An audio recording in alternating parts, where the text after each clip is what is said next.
Hola, somos Xiomara y Elimel y esto es El Hilo Invisible. Un podcast hecho para parejas reales con historias, aprendizajes y consejos que les ayuden a reconectar y disfrutar más el camino juntos. Bienvenidos. Bienvenidas y bienvenidos a esta inmersión profunda.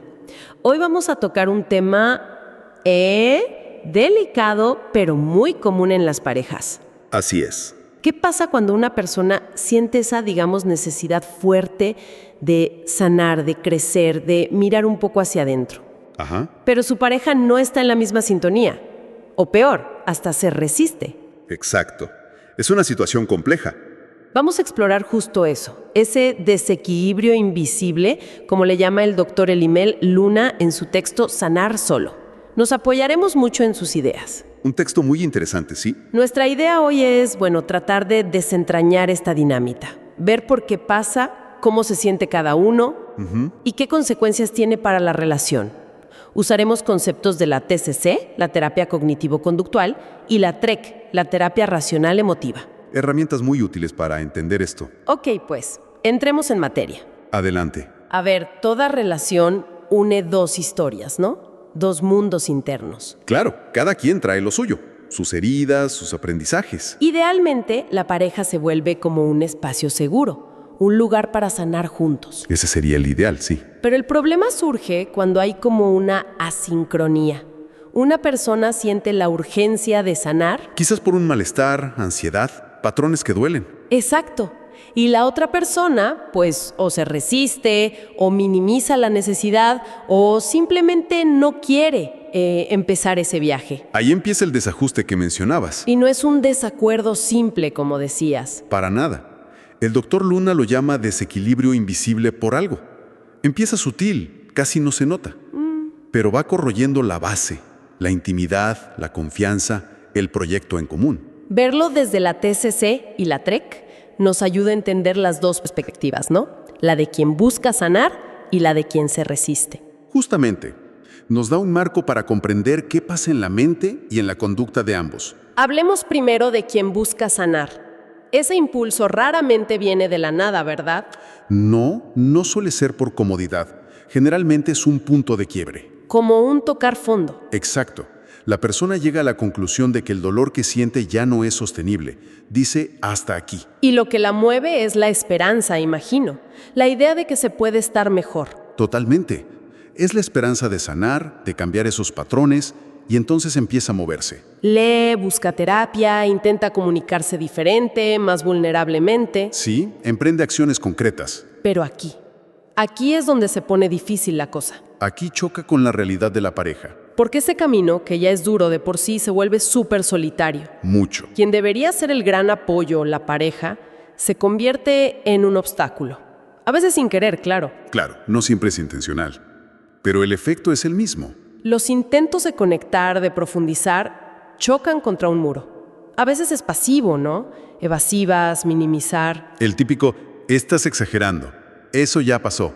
Eres demasiado sensible. O a veces es activo. Se ponen a la defensiva, contraatacan. El ¿y tú qué? O ¿ahora resulta que me vas a psicoanalizar? Culpar al otro. Es una posición súper paradójica y dolorosa. Muchísimo, porque carga con su propia introspección, que ya es un trabajal. Uf, sí. Y encima, con la incomprensión y la resistencia de la persona más importante. Y acaba siendo etiquetada como la complicada, la problemática. Exacto. Mientras que la pareja que resiste se ve a sí misma como la sana, la estable. Cuando quizás esa estabilidad es solo inmovilidad, ¿no? Es una buena forma de verlo. Una resistencia al cambio necesario. Y ahí se abre la primera grieta visible de ese desequilibrio.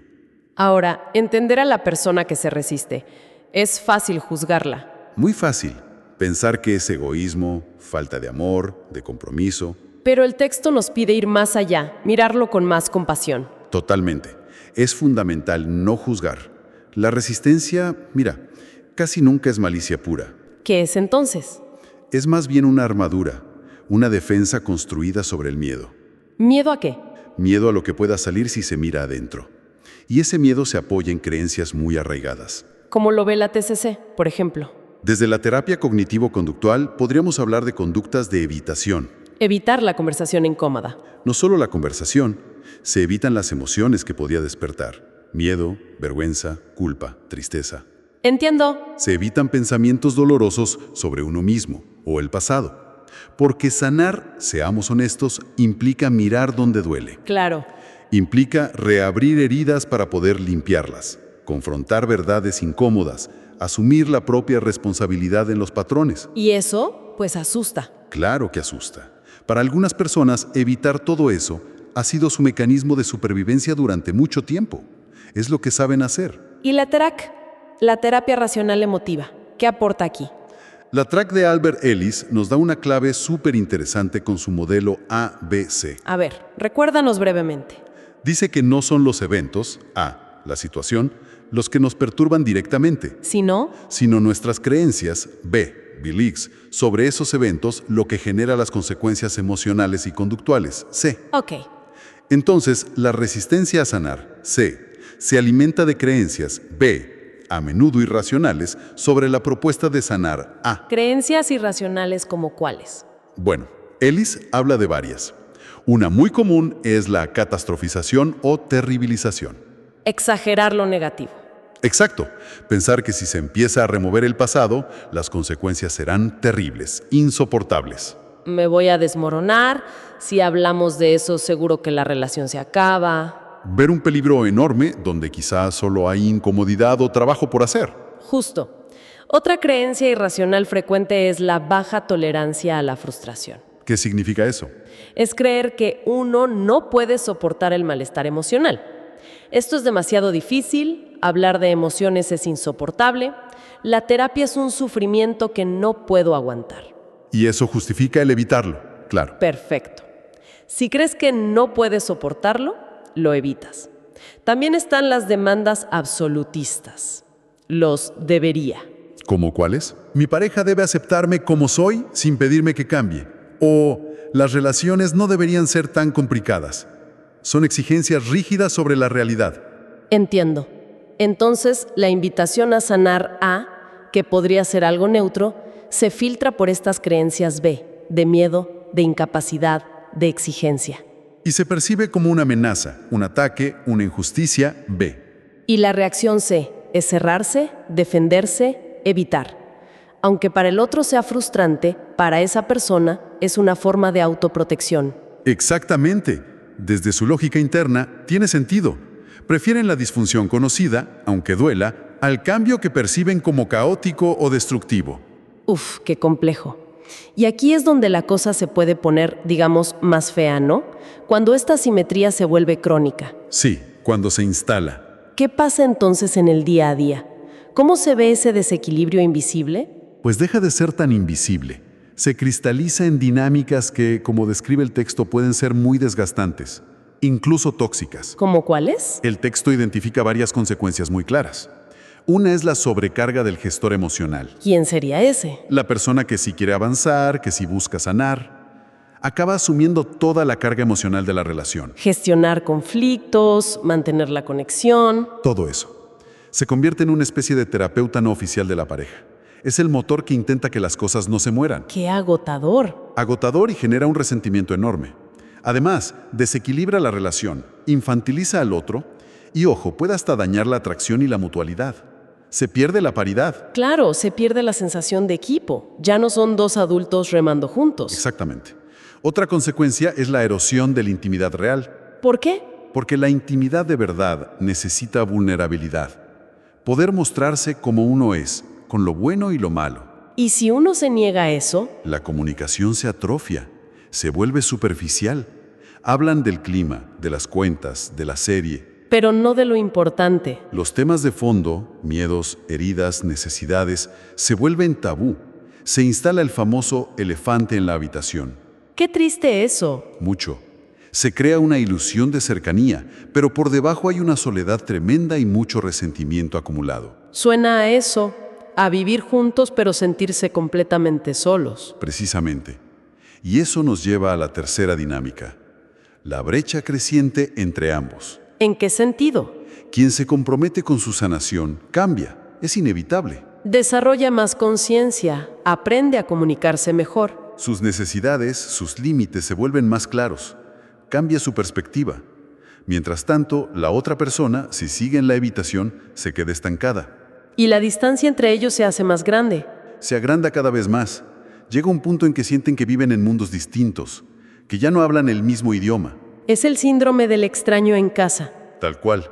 Se sienten ajenos el uno al otro. Y me imagino que los conflictos deben ser el pan de cada día. Inevitablemente. El texto describe cómo caen en un patrón de conflicto repetitivo e incesante. ¿Cómo funciona ese patrón? Podemos usar de nuevo el modelo ABC para verlo. Imagina el ciclo. A ver, Uno intenta hablar de algo importante, A, el activador. El otro, el resistente, lo interpreta según sus creencias. Ya empieza el drama, me va a culpar, esto será terrible. sus creencias irracionales. Exacto. Y entonces reacciona, cerrándose, defendiéndose, desviando el tema. Ok. Ahora, esa reacción, el cierre o la defensa, se convierte en el A para la primera persona, Ah, claro. que lo interpreta con sus creencias. B, no le importa nada, es injusto, esto es insoportable. Y su reacción C puede ser frustración, tristeza, llorar o tal vez retirarse también. Y así se cierra el círculo. Es un bucle que se autorrefuerza. Y confirma las creencias negativas de ambos. ¿Ves? No se puede hablar. ¿Ves? Siempre me ataca. Exacto. Hace que el cambio parezca imposible. Las peleas superficiales por quién sacó la basura esconden esta dinámica de fondo no resuelta. Es un panorama realmente desalentador. Parece una encrucijada muy difícil para quien sí está intentando crecer. Lo es, sin duda, porque llegamos a un punto crucial que subraya el texto. Nadie puede obligar a otra persona a sanar. Es una lección muy personal. Totalmente. Pero, claro, en una relación de pareja, la decisión de uno de no moverse, de no mirar hacia adentro, impacta de lleno en el otro y en el vínculo. No es una decisión que solo le afecte a él o a ella. Para nada. Una relación puede aguantar muchas cosas, pero difícilmente sobrevive al estancamiento voluntario y crónico de uno, y a la muerte de la intimidad que eso provoca. El desequilibrio se vuelve insostenible. ¿Y entonces qué le queda a la persona que sí está creciendo? Se enfrenta a una elección muy dolorosa. Y aquí fíjate qué interesante. Las mismas herramientas de la TREC que nos ayudaron a entender la resistencia del otro, Ajá. ahora son claves para sí misma. Tiene que aplicar esos principios a su propio pensamiento. ¿Cómo sería eso? ¿Aplicar la TREC a uno mismo en esa situación? Tendría que identificar y sobre todo desafiar su propia creencia irracional más dolorosa en este punto. ¿Cuál sería? La exigencia absolutista, el debería más fuerte. Mi pareja debe cambiar, mi pareja tiene que sanar conmigo. Entiendo. Esa exigencia que, aunque comprensible por el dolor, no es realista. Exacto. Es comprensible desearlo, pero exigirlo es la fuente de gran parte de su sufrimiento actual. Es luchar contra la realidad de la libertad del otro. ¿Y por qué debería cambiar esa exigencia? ¿Cuál sería la alternativa más sana? Cambiarla por una preferencia racional. Es un giro sutil en el lenguaje, pero muy potente en la emoción. A ver, ¿cómo sonaría? Pasar de mi pareja debe hacer esto conmigo a algo como yo preferiría profunda e intensamente que mi pareja eligiera este camino conmigo. Sería maravilloso para los dos, para la relación. El pero es clave. Pero si elige no hacerlo, aunque eso me cause una tristeza y una decepción enormes, no es el fin del mundo. Es muy doloroso, sí, pero puedo soportarlo. Y lo más importante, yo tengo la capacidad de tomar mis propias decisiones para cuidar de mí ante esta realidad. Es pasar del tiene que ser así al me encantaría que fuera así, pero si no lo es, puedo manejarlo y decidir qué hago yo. Justamente, es dejar de gastar energía en luchar contra la decisión del otro y recuperar el propio poder. El poder de elegir cómo responder a esa realidad, la que es. Qué cambio de perspectiva tan potente. Libera mucha energía, imagino. Muchísima, porque esta aceptación racional que, insisto, no es resignación pasiva, sino reconocer activamente lo que es, te libera de la tarea agotadora e inútil de intentar cambiar al otro. Te devuelve tu agencia personal. Y desde ahí, ¿qué caminos se abren? El texto sugiere que se abren principalmente dos caminos coherentes, aunque ambos son difíciles y requieren valentía. ¿Cuáles son? El primero es aceptar incondicionalmente a la pareja tal como es en ese momento, con su resistencia, con sus limitaciones actuales y con el tipo de relación que eso permite. Implica un duelo, ¿no? Sí, implica hacer un duelo por la relación idealizada, por la que se soñaba. soltar la expectativa de cambio en el otro en este aspecto fundamental y decidir conscientemente si se puede y se quiere vivir así a largo plazo. ¿Y el segundo camino? El segundo es aceptar que la divergencia de caminos es demasiado grande, que se ha vuelto irreconciliable. Reconocer que a veces el amor no es suficiente. Exacto. Reconocer que las diferencias en cuanto a la voluntad de crecimiento, la forma de entender la vida, la comunicación, la intimidad, son tan profundas que ya impiden construir un futuro sano y satisfactorio para ambos. Y en ese caso, la separación, No se ve como un fracaso. sino como un acto de profunda coherencia personal, un acto de amor propio, de protección del propio camino de crecimiento, que se reconoce como algo valioso e irrenunciable. ¡Wow! Son caminos difíciles ambos. Mucho. No hay respuestas fáciles aquí. Entonces, resumiendo un poco, lo que nos muestra esta exploración, basándonos en las ideas del Dr. Luna, es el desafío tan profundo que representa esta diferencia en la voluntad de mirar hacia adentro en una pareja. ¿Sí? Va más allá de tener gustos distintos o intereses diferentes. Es algo más fundamental, ¿verdad? Sobre la disposición a enfrentarse a uno mismo, a crecer. Exacto. Y el texto deja una idea resonando fuerte. Sanar, al final, es un acto de amor hacia uno mismo. Y a veces, ese amor propio nos pide tomar decisiones que protejan nuestra integridad, nuestro desarrollo, Aunque duelan. aunque impliquen seguir creciendo, en cierto modo, en solitario, al menos respecto a ese vínculo en particular. Para cerrar y dejar algo flotando en el aire, para quien nos escucha, nos surge una pregunta, ¿no? A partir de todo esto. A ver, Si entendemos que la resistencia a sanar muchas veces es como una armadura construida sobre miedos y creencias, una autoprotección. ¿podría existir una forma de, no sé, invitar a la curiosidad en lugar de exigir la sanación? Interesante pregunta. ¿Qué gesto mínimo, qué pregunta abierta, hecha sin juicio, podría, quizás, abrir una pequeñita fisura en esa armadura? Despertar una mínima intriga por explorar sin que la persona se sienta atacada o amenazada de inmediato. ¿Será posible? Es una pregunta poderosa para reflexionar. ¿Puede existir una invitación a la curiosidad que sea más efectiva que una demanda de sanación? Quizás ahí hay una clave. Bueno, agradecemos mucho haber podido profundizar hoy en estas reflexiones basadas en el valioso trabajo del Dr. Elimel Luna sobre este complejo pero tan real desequilibrio en la pareja. Un placer, como siempre, explorar estos temas. Gracias por acompañarnos en esta inmersión. Gracias por acompañarnos en este episodio de El Hilo Invisible.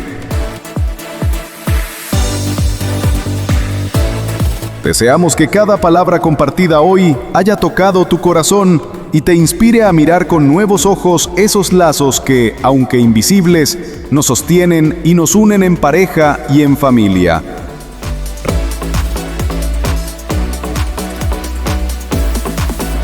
Te invitamos a seguirnos, compartir este podcast y estar atentos a nuestro próximo encuentro. Nos despedimos con gratitud y alegría. Somos Xiomara y Elimel.